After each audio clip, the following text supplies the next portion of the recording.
Hi, everyone. One of the most misleading phrases in the English language is it went in one ear and out the other. We use it whenever we have something that seems to have left no lasting impression. A teacher who gives a lecture, a parent who gives advice, a rebbe who gives a shiur, a mentor who has a life-changing conversation. And 6 months later, it appears as if nothing remains, which raises a difficult question. If nothing measurable remains afterward, did anything happen at all? A colleague of mine in the rabbinate used to joke that you could repeat a good story once a year and a good joke once in 6 months. But a good vort, a good word of Torah, that could be repeated twice in the very same talk. One of my professors used to add that the average graduate student remembers only a small fraction of what was taught in a course just 2 years afterwards. And if that's true, one might reasonably ask, then what exactly was the point of all those lectures? The same question can be asked about many of life's most significant experiences. How much of a summer camp do we really remember? How much of a year in Israel? A trip to Poland? How much of a moving drasha, or even of shiurim and Torah learning? Much of it seems to disappear. Sometimes it feels as though it was all poured out and lost. And that raises a deeper question. If the lessons don't remain in a clearly measurable way, did they accomplish anything at all? I believe this question lies at the heart of one of the most overlooked mitzvos in this week's Parsha. You see, Parsha Shelach contains some of the most dramatic moments in the Torah. The spies return, the nation panics, the people cry. Hashem decrees that an entire generation will die in the wilderness. The dream that began with Yetzias Mitzrayim appears to be shattered. Then, immediately afterwards, the Torah changes topics, not to Emunah, not to Lashon Hara, not to leadership, not to Tshuva. Instead, the Torah begins teaching the laws of Nesachim, of the wine libations brought alongside the korbanos. The transition is actually startling. In fact, the opening words actually make the problems even worse.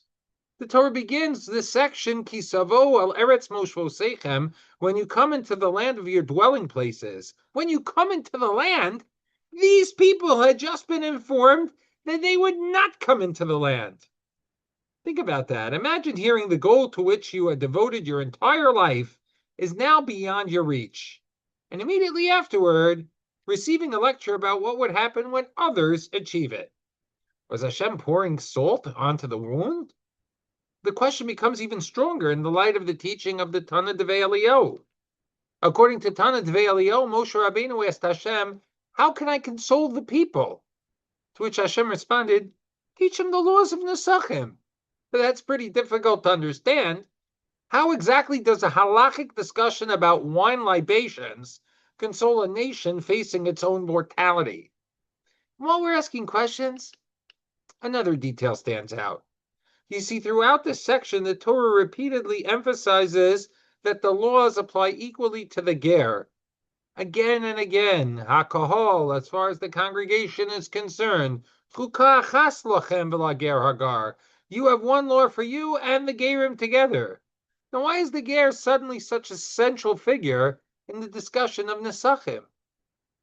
Perhaps we can answer all of these questions by noticing something unusual about the Nesachim themselves. You see, if we were designing a post-Meraglim mitzvah, we probably would have chosen something grand and central. After all, this was one of the great spiritual failures in Jewish history. Surely, the corrective should be something monumental. And yet Nesachim are not the main event. They're just an accompaniment. A korban can be thought of as the entree. The Nesachim, just a side dish. And unlike the korban itself, which is consumed on the Mizbeach by the Kohanim or by the owners, the wine of the Nesachim is literally poured into the channels at the side of the Mizbeach and disappears. As the Rambam describes, it's poured down through the structure of the Mizbeach. And in most instances, when it comes to the water, the wine, and the oil of Nesachim, no one eats them. And if one were looking for a mitzvah that appears to produce the least visible result, Nesachim would probably be a pretty strong candidate, which only sharpens the last question. Why is this the mitzvah chosen to rebuild a broken nation? You know, my son has a phrase that has become something of a slogan in our home. Whenever a project seems to be going badly or a plan is not unfolding as expected, he'll stop and he'll remind everyone, trust the process. At first, I thought it was simply one of those modern catchphrases. But then I asked him what he actually meant when he says trust the process. He explained that when people focus exclusively on the final outcome, they miss many of the most important lessons along the way. There's power in the process itself. The journey is not merely a means to an end. Sometimes it's part of the end. And perhaps, I'd like to suggest, that's exactly the message of the Nesachim. Think about a family trip. If the entire ride consists of one question, are we there yet? Then the journey becomes an inconvenience. Every delay, frustrating. Every stop, annoying. Every detour feels pointless. But when we appreciate the process, something remarkable happens. The trip itself becomes meaningful. The conversations, the unexpected moments, the stories, the memories, often those become more significant than the destination itself. In fact, the Ramban suggests that the placement of the mitzvah of Nesachim after the sin of the Meraglim of the spies contains a powerful message. The people weren't only grieving the present, they were uncertain about the future. 40 years from now, would the nation actually enter the land? Or would something else go wrong? Perhaps another failure would occur. Perhaps the journey would never end. Hashem's response was to teach a mitzvah that could only be fulfilled in Eretz Yisrael. Not if you enter the land, when you enter the land. Embedded within the mitzvah was a promise. Folks, the story isn't over. The nation will arrive. So when the people thought, if we don't enter the land, then what's the point?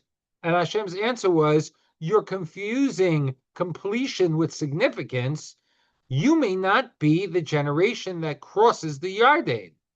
But Hashem told them, your efforts aren't wasted.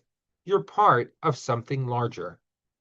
And perhaps that's why the mitzvah chosen was Nesachim. Because the Nesachim seemed to disappear. The wine's poured out. Nothing remains visible. And yet the act is indispensable. Without it, a carbon's incomplete. The generation of the midbar, of the wilderness, may never see the final destination.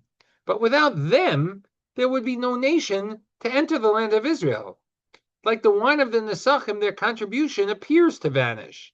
But in reality, it becomes part of something larger than themselves. And thus Nesachim gave the generation that was lost something that they needed most. Nesachim helped them find hope. This may also explain the repeated emphasis on the ger. The ger reminds us that significance isn't determined by where one begins. After all, the ger wasn't present at the beginning of the national story, but yet he becomes an indispensable part of its future. The Torah's message is that the participation in Hashem's story matters, no less than standing at its culmination. The first runner in a relay race never breaks the tape, but without him, there's no victory.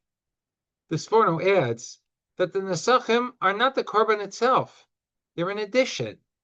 After failure, Hashem didn't merely restore the relationship, he created opportunities to deepen it. Rosh Shlomo Wolbe adds that Hashem meets us where we are and provides us the next step upward, even when we feel far away, even when we can't yet see the progress. Hashem values the effort. The process matters because the process itself transforms us. Perhaps that's why Moshe was told to comfort the people with the loss of Nesachim. The consolation was not merely that one day the nation would enter Eretz Yisrael. The consolation was something deeper. The consolation was that a life is not measured only by what remains visible afterward. Some people build, others complete. Some people plant, others harvest. Some begin journeys they'll never finish. But every stage matters. The wine of the Nesachim seemed to disappear. A year in yeshiva may seem forgotten. A shir may not be remembered word for word. A conversation with a mentor may fade from memory. A rabbi's or parents' sacrifices may go unnoticed. A teacher may never see the results of his efforts. But that doesn't mean that they were lost. Not everything that matters leaves a visible residue. Some things shape us precisely because they passed through us. We often evaluate ourselves harshly. I often hear comments like, I've been learning for years. I've been working on this midah forever. I've been davening and I'm still struggling. We look for visible results. We look for immediate proof, tangible outcomes. But the Nesachim teach us otherwise. The wine disappeared, and yet it completed the carbon. As parents, as educators, as mentors, and Ovdei Hashem, we should stop assuming that because we can't see the result, there is no result. Some conversations bear fruit only years later, sometimes decades later.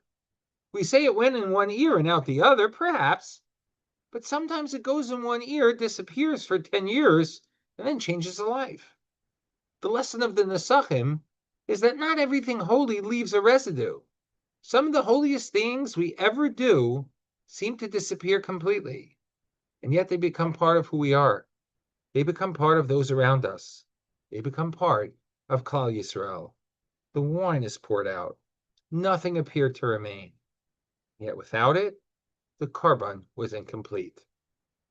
So this week, find one area in your life where you've been judging significance solely on the basis of visible results. Perhaps it was with a child or a relationship. Maybe it was in your Torah learning or perhaps in your davening. Identify the struggle and then remember the Nesachim. Trust and be a critical part of the process, because not everything holy leaves something behind that you can see. But that doesn't mean that it was truly lost. Wishing you and yours a Shabbat Shalom and a Shabbat Shalom to all.